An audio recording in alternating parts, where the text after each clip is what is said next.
mix the dry ingredients, which is 3 cups of flour, and I'm going to sift that. 1,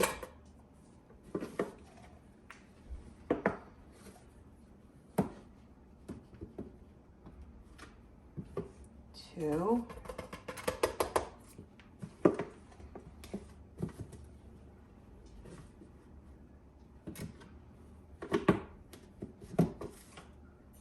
3. I'm going to sift the flour.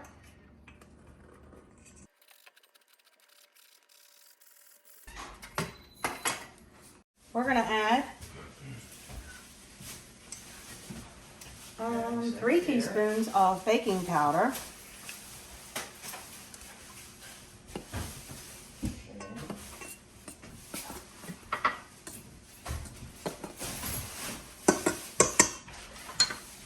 And my version of 1/8 of a teaspoon of salt.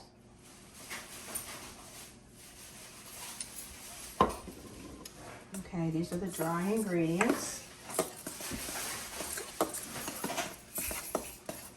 Okay, they'll get mixed in later after we incorporate all the wet ingredients. Okay, first of all, we're going to put in 3/4 of a cup of butter, which is 1 1/2 sticks. And it doesn't matter whether it's salted or unsalted, right? They say use unsalted most of the time. I have used both and didn't find a difference, so that's just my preference. Okay, so we're gonna lock this and get this started.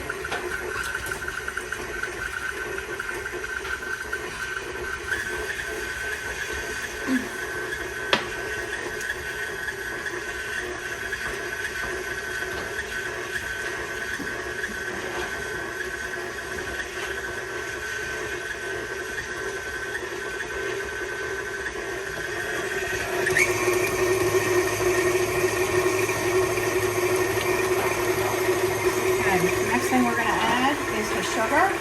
3/4 of a cup of sugar. 3/4 of a cup. Just regular white granulated sugar. Granulated sugar.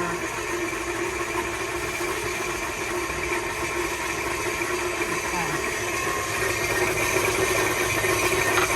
So we're going to allow that to incorporate, but we're not going to get it light and fluffy. We just want it to look a little creamy.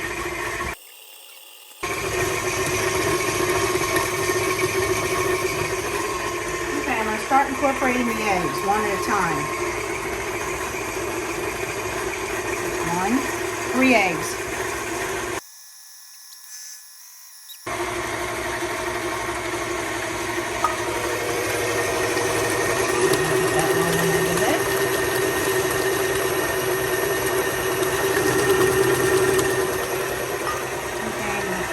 The last item we're going to add in the wet ingredients, I'm going to use vanilla butternut flavoring.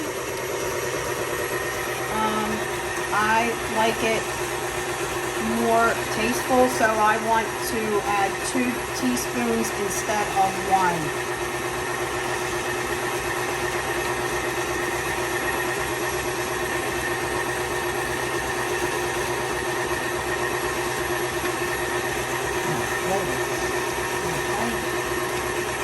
Let that mix just a little bit.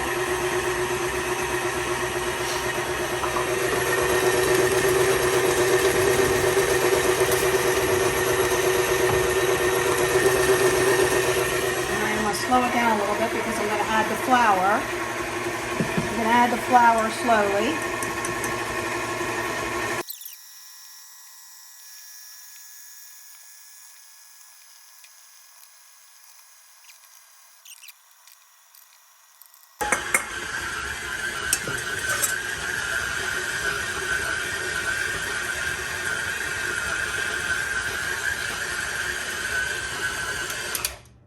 Okay.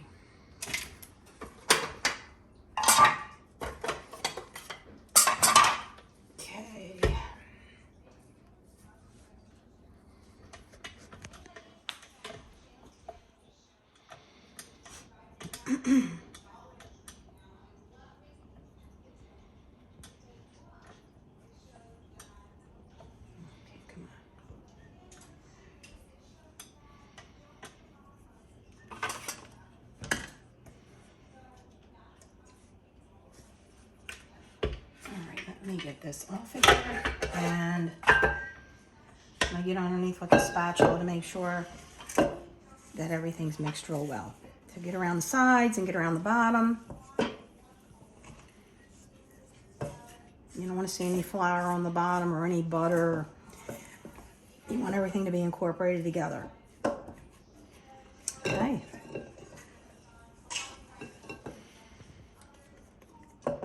Well, we're ready to roll them.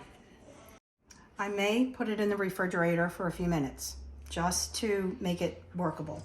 So, okay, just for a few minutes. So I have my baking pan with my parchment paper all ready. So I'm gonna see if I can, I don't know if I should make these a little smaller or if that size is good. So what size are you typically looking for? I don't want them any bigger than this. When they see how they plump up, Yeah. they expand. So you don't want to really So smaller make than them, a golf ball, about ping pong size, ping pong ball to Yeah. golf ball size. yeah, you don't want to, they're going to expand and you don't want them huge. You Right. want them just, you know, bite size.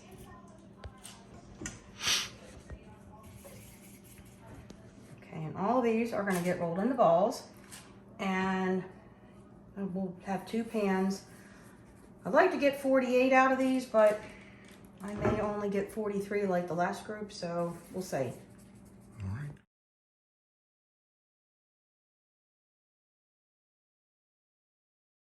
Okay, we're ready to put them in the oven. Oven is ready at 350 degrees.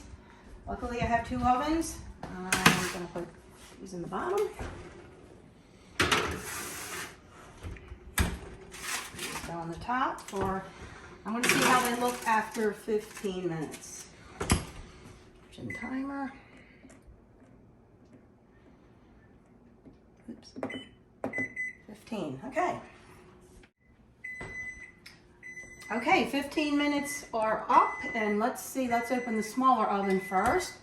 That one cooks faster. Let's see what they look like. And let me check the bottom. Yeah, a little bit tan, that's fine. I think these are ready to come out, so I will take them out. And I'm gonna bring them over here. The bottom one can sit for a little bit while I walk over here. And let me check out the bottom oven.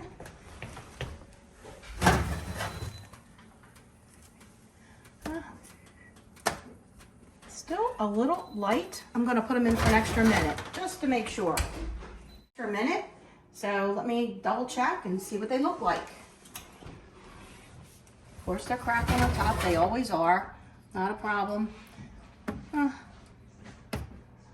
don't know, maybe another, I'm gonna go another minute because they're just a little too light on the bottom. And it's not an exact science. It's all about...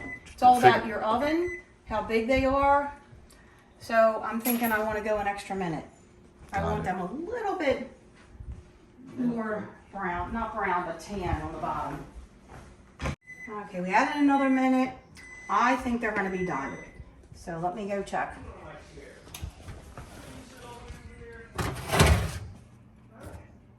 They're fine. Okay. Let's take them out.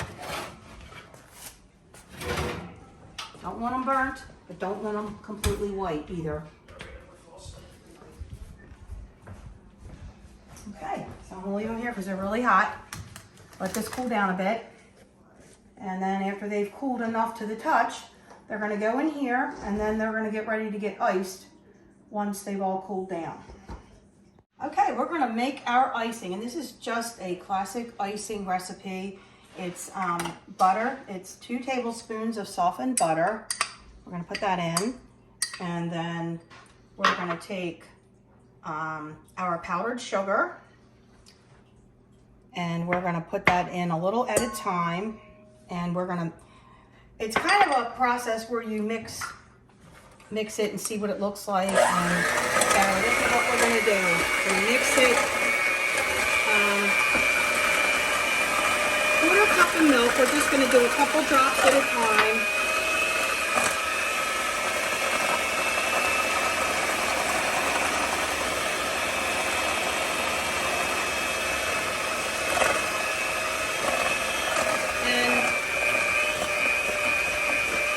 we're gonna ice the round cookies, which we did with vanilla butternut extract, and that's the one we're gonna use for the icing as well. Now the recipe calls for a half a teaspoon, but I like to taste it. So I'm gonna put in 1 whole teaspoon. Mix that in. Show me the container again, just. And see, vanilla butternut, I had to order this on Amazon. Anyway. Put in some of this.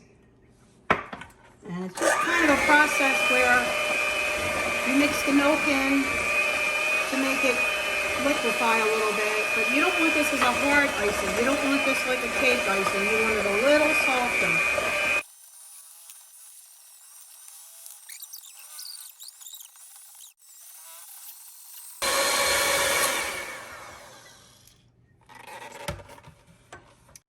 Okay, these are your rainbow nonpareil sprinkles. You can get them in the grocery store, not a problem. So let me zoom in on that, come a little bit lower.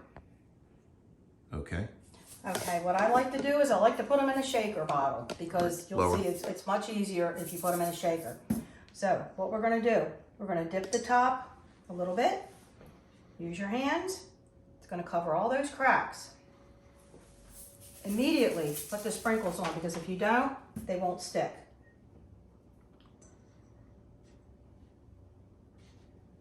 Cover all the cracks, just light, not real heavy.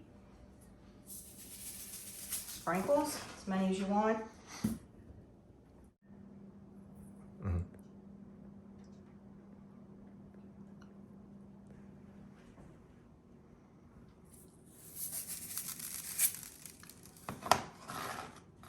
And you do it over a cookie sheet, it makes a lot less mess.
This is my version of Grandmom Pappagallo's Italian cookies, as close to her recipe as I could get.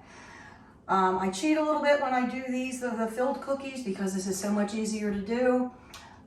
These will, after they all dry, this is the almond cookies, the filling, and what I'll do is I will cut them into pieces, but I try to keep them whole for as long as I can because I think they stay fresher. So when I'm ready to serve them or give them away, that's when I actually slice them. How many batches is this? This is 4 batches.